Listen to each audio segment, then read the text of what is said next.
Hello. It's been a little while since we've done a video, and I thought I better do one again for a minute. Over the weekend, it's funny how it's not funny. It's scary how fast they're trampling on our liberties and freedoms, and it's astonishing, really, to see some of the things that are going on. Let's start with a couple little things. A few weeks ago, the Biden's energy secretary was asked, "What are you going to do to help start producing more oil in America and lower the gas prices?"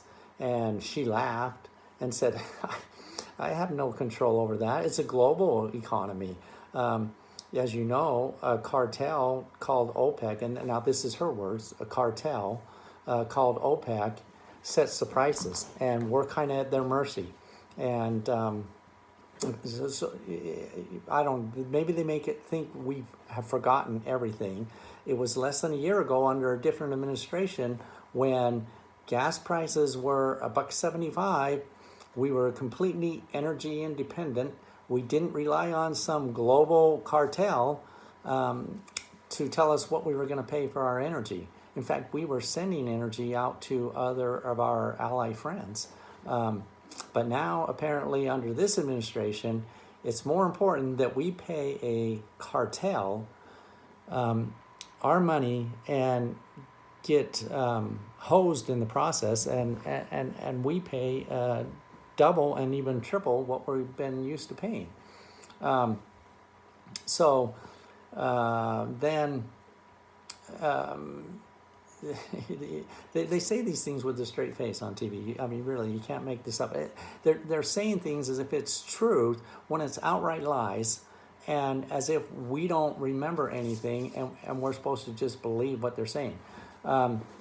Then over the weekend, the Biden administration again decided that they think that now we're going to have to shut down Pipeline 5 in Michigan. And they were questioned, gas prices are going through the roof, and you think we need to shut down another pipeline? And the response was, well, apparently Americans are just going to have to get used to the higher prices. And it's not just going to be at the to fill up your cars. It's going to be heating oil. Everything to do with petroleum and oil is going to go up, and that's the way it's going to be.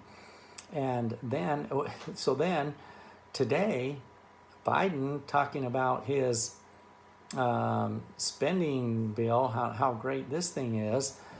He's telling us what a great thing he did for the American people. He kept the gas tax out of the spending bill because that was something that would hurt the American people. and then we're supposed to be, wow, this president is good. He's doing what he can to keep gas prices down. Think about that for a minute. Before $1.75, now $3.50 and climbing. And there's nothing he can do about it because it's a global cartel that we're going to pay our money to get back whatever they want to give us. Really, it's fascinating. You can't really make some of this stuff up. What's some other things that are going on? They talk about Kamala Harris. Let's talk about her for a second. She's been put in charge of the border, right? It's crazy. She wouldn't even go down there till June, and still nothing has been done. It's a human rights tragedy what's going on down there at the border, and they're covering it up. They're not letting stories get out. They're not letting people know what's happening, and it's scary, and it's un-American. And yet, in a recent interview with Kamala, she was telling us that she's doing studies now to determine if people are racist or not, and she's been able to do this by counting how many trees you have in your yard. Yeah, so, if you have extra trees in your front yard, you're probably a racist. That that makes sense, right, to all of us.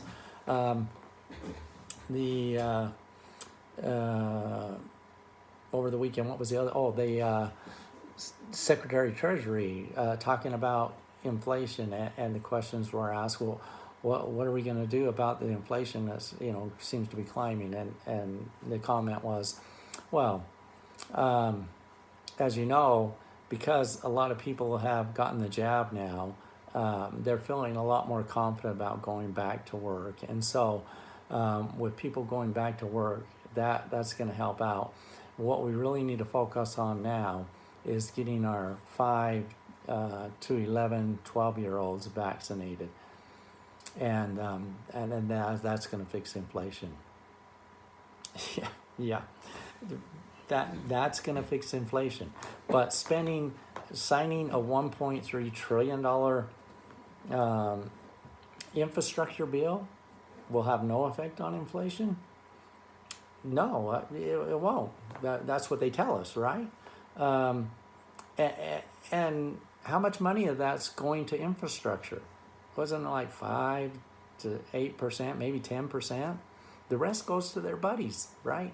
And do this. Google, how long does it take to count to 1 trillion? And I think, I did this earlier today, I think it's like over 33,000 years just to be able to count to 1 trillion. It's unreal the amount of money that they're spending and that they keep printing. And so I was thinking about that. You can't even print that much money. We can't even print it, and they're not printing it. They're just creating it out of thin air, putting it in digital form and sending it out to their buddies. Your dollar is completely worthless. There's nothing going to be left. We're headed towards Venezuela pretty soon. But I want to take just a second and say a little bit about, I want to do a Bible story. I don't want anybody to freak out, oh man, he's doing a Bible story. But I think there's an important lesson to be learned here, whether you're religious or not. Back in Samuel, Old Testament times, Saul was the king of Israel, and Saul done some things that wasn't pleasing to the Lord, and the Lord said, I'm going to take away the kingdom from you, and I'm going to give it to David. And Saul wasn't real happy with that, and he didn't.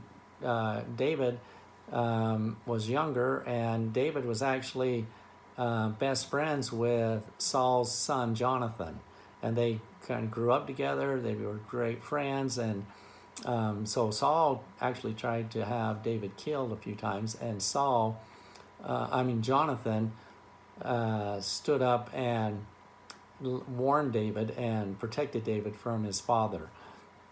And so anyway, Saul goes to battle, and he loses the battle, and he's killed, and Jonathan's killed, and most of his household's killed. And back then, when one nation conquered another, they would destroy anyone in the kingdom. They didn't want somebody years later growing up saying, oh, Saul was my great-grandfather, and now that kingdom belongs to me, and rise up and try to cause a rebellion. So they just killed everyone. And so David now, he becomes the king of Israel, and David wants to pay tribute to Jonathan, his best friend. And so he asked his servant, trying to remember his name, they're kind of Zibai, if there's anyone left that is a descendant of Jonathan. And Zibai says, yeah, there actually is. He had a son, and his son's name was Mephibosheth. We'll call him Meb. And so David says, well, Zeb, go get Meb and bring him here. I'm going to give him all of the kingdom that Saul once had. And so Zeb goes and gets him and brings him to David. And David says, I'm going to honor you. You're Jonathan's son. I want you to have your grandfather's heritage. Everything Saul has, I'm going to give to you. And Meb was kind of like, I don't deserve this. I should have been killed, and I'm just glad to be even alive. And David says, no, Jonathan was my friend, and I'm going to honor him, and I'm giving it to you. So he gives it to him, and he tells him, you're to eat at my table, and Zeb, you're going to be his servant, and anything he wants, anything that he needs, any you take care of him. And so, so they go their way, and David's getting ready to go to another battle, and this Meb hears that he's getting ready to go to battle, and he says to Zeb, he says, "Hey, we need to go help David in battle. Grab my chariots, grab my men. Let's put together a bunch of supplies, and let's go help David in the battle." And earlier it tells us that this Mab guy was wounded on his feet. Not sure what that means, but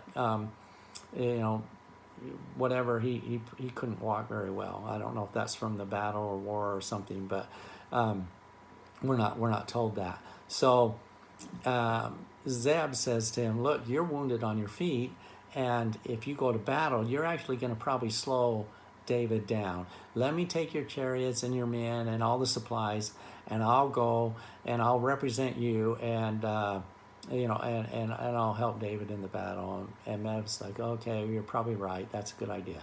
So he sends him, and he goes and he meets David, and David's right in the heat of the battle, and he's excited that the Zeb's come to help him. He's like, "Well, where's Meb? How come he didn't come?" And Zeb says, "Well, actually, he was hoping that you would lose this battle, and then he could rise up and take over the kingdom, and he's in confederates with your enemies. And I escaped and took what I could with me to come help you." And and he's like, "Wow." David's kind of like, I can't believe this after all I did done for him, that he would do this to me. And they fight the battle, and they win again, and they go back, and David talks to the Zeb again, and he says, "Look," he said, "I'm giving you the kingdom that I gave to Meb. It's yours now." He traded. You betrayed me, and now it's yours.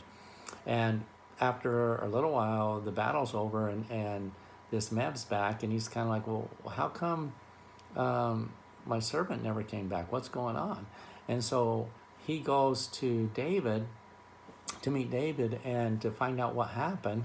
And he goes in, and David's kind of furious with him and wants to probably kill him. And he's like, "Well, how come you didn't come help me, and now you traded me after all these things I did for you?" And Meb says, "No, wait, I didn't do that. I sent Zeb, I sent all my warriors, I sent all this stuff with him. And he told me because I was wounded on my feet not to come, and I agreed that probably would slow you down." And David realizes now that he'd been deceived by this Zeb guy. And so David, he says, "Well, tell you what, Zeb, you get half the kingdom, and Meb, you get half the kingdom." And and that's kind of how it ends. Meb actually, he's very grateful, and he's like, I don't really deserve any of this. He's such a good guy. But this part of the story is just kind of weird, because you're kind of like, David, he was known for being a great, wise guy, and all knowing, the best there was. David was the best there was. And why would he allow someone who deceived him to keep half of something that he cheated to get? Well, later on, I learned from a Jewish rabbi that he was talking about this story too, and he said, story's in there because it teaches us that when we accept a truth into our minds, and we accept something as truth, but later we find out that it wasn't true and that we were deceived, it's very hard for our mind to comprehend that we were deceived, and to admit that we had fallen prey to a deception. And so in this situation, even David, the greatest of all, couldn't quite reconcile that he'd been deceived. And so because of that, he still gave part of that to this Zeb guy, and part back to kind of reconcile in his mind, like, well, I really wasn't deceived, if that makes sense. And so anyway, I want you to think about that just for a minute as we talk about kind of some of the things that have gone on since this whole COVID thing started out. And, and at first, I think that we probably all bought into a lot of the drama, the paranoia that was going on with the COVID. It was, you can't go to work, you can't go out, you got to not talk to anyone, even your family. You've got to wear a mask, you got to wash your hands every time you come in and go out, change your clothes, stay away from people, don't get close to anybody. And if not, we're all going to die and the hospitals are going to overwhelm. And it was, just the fear of Jesus was everywhere. We've got to stop this thing. And, for 2 weeks, and then 3 weeks, and then 3 months, and then 6 months, and then a year, and then now 2-3 years. And, when's it going to stop? And so, you think about that and kind of what did we buy into and what are we still holding on to? And, let's take the mask thing, for example. The mask, at first we were told, okay, wear a mask, but wait, don't wear a mask because we need them for the doctors. And so if we run short, the frontline people need them. So don't go buy all the masks up. And because they were running out of them, right? So then it was like, okay, now we got enough for our doctors. Wear a mask. You need to wear a mask. And then the research came out and said, well, the masks don't do any good because the virus is so small, it just drives right through them. So as far as stopping the virus from infecting you, a mask isn't going to do anything. But then it was, well, now you got to wear 2 masks because that will do it. And yet the scientists still said that no, the 2 masks aren't going to do it either. You can wear the N95 mask, but nobody's pushing that. It's just wear a mask. And, after a while, you got to go,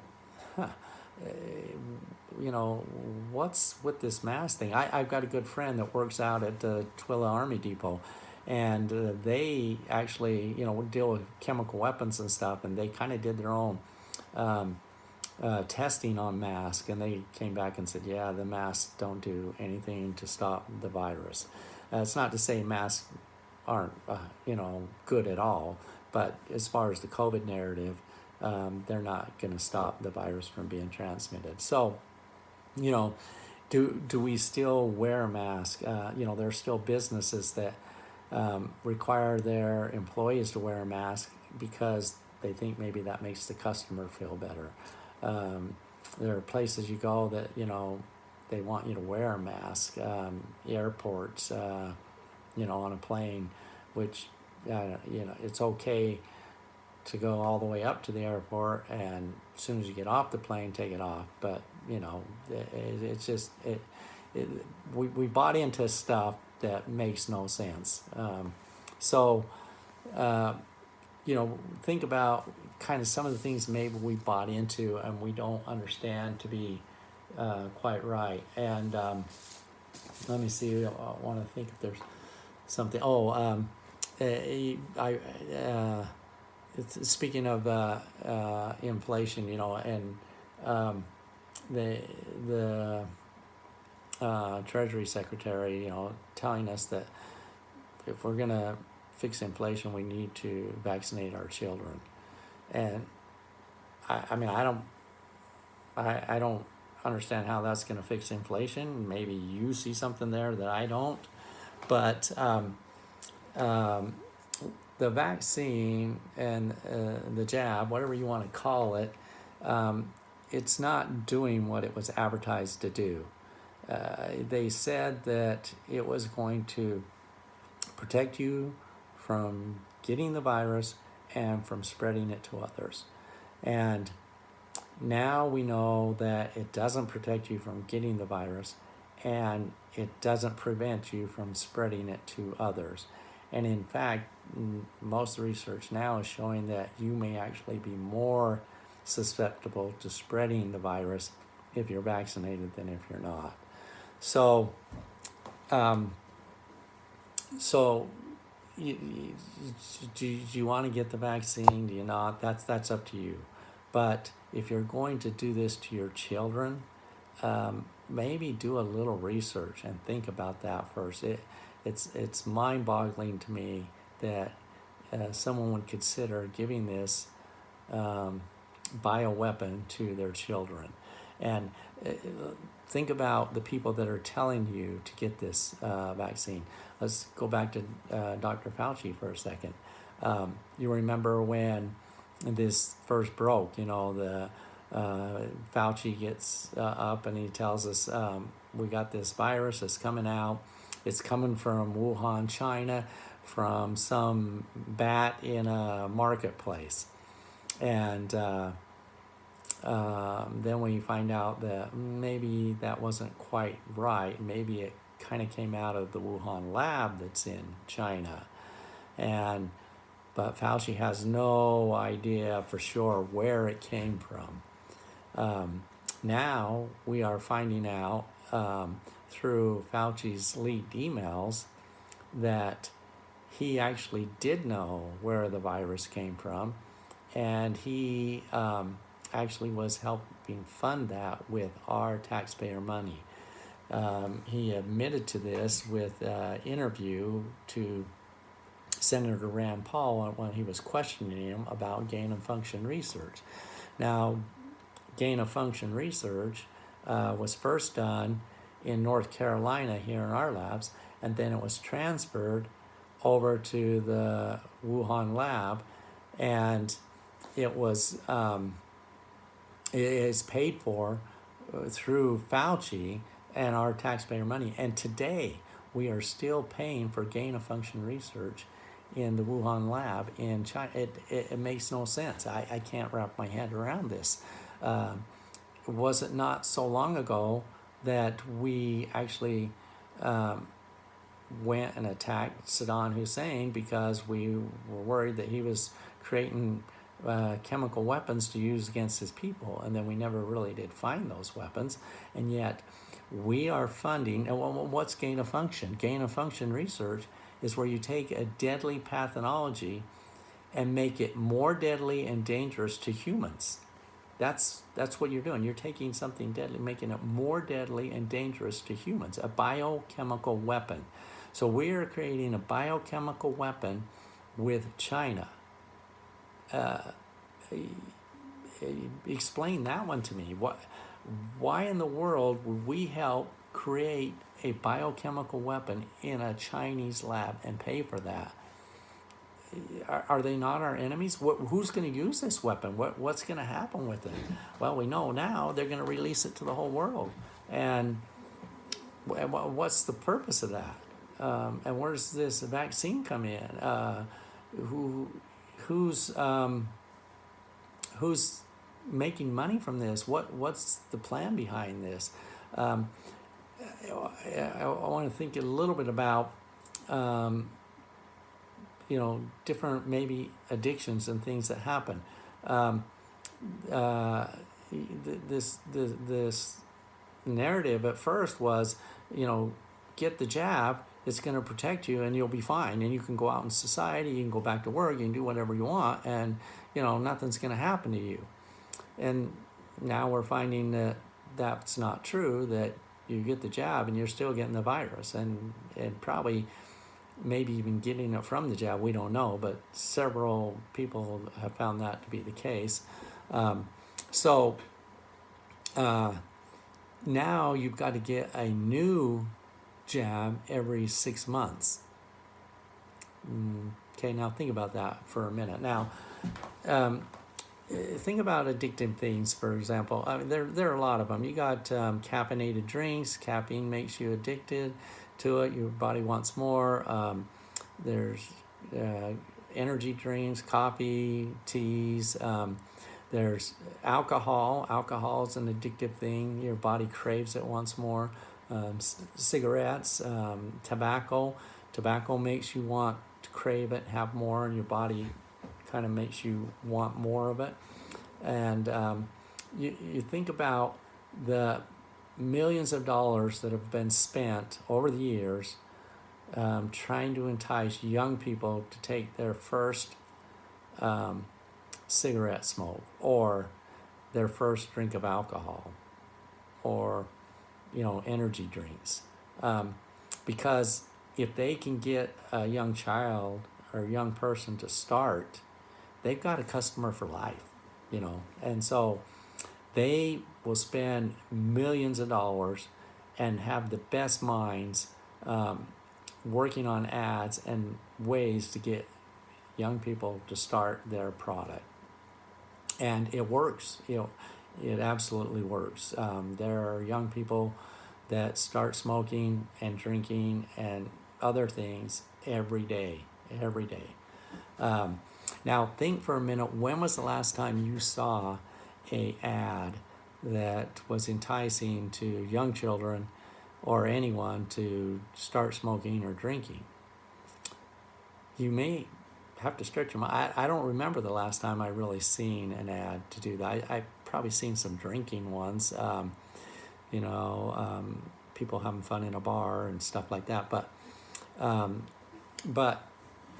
it's probably, it's been a while. Now think for the last time, when was the last time you saw an ad trying to get you to take a jab, a shot? It's everywhere. It's everywhere. You got the best minds. You got billions and billions and billions of dollars being spent on this around the world. There has never been a campaign like this in the history of the human race of trying to get people to do something.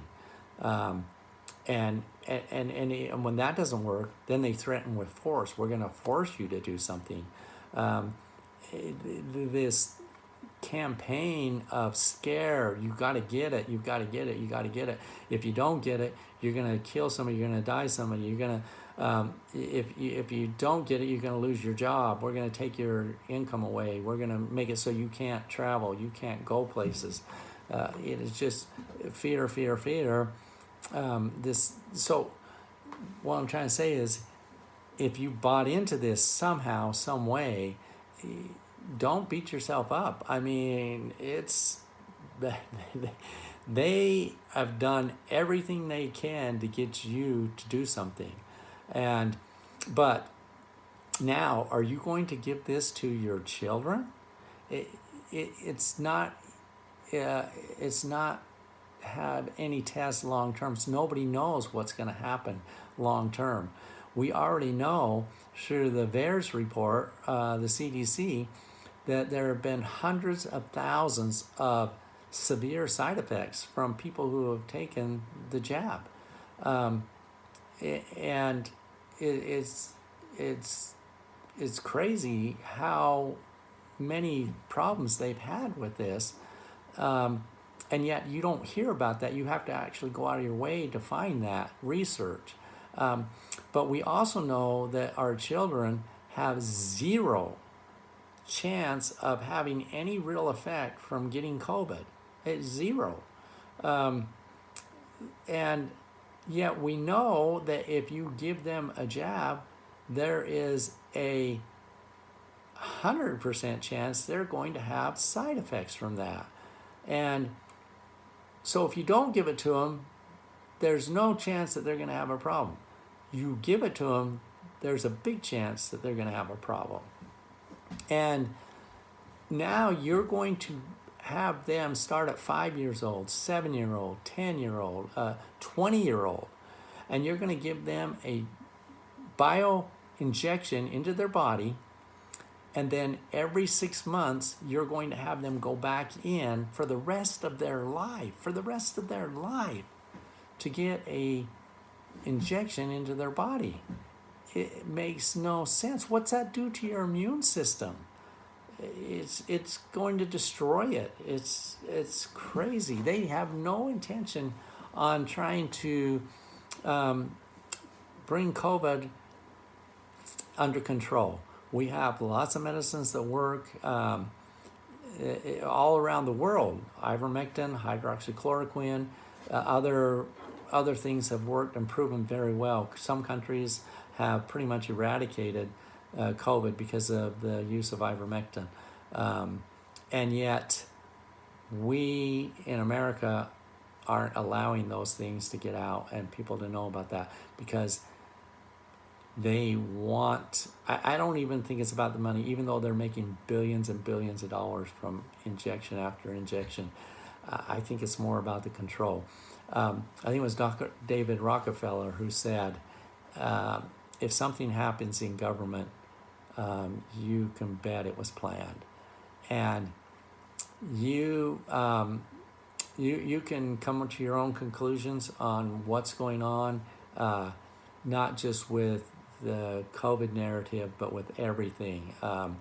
The big thing right now is we're going to build back better. We're going to have a great reset in our country, and this is the Biden agenda.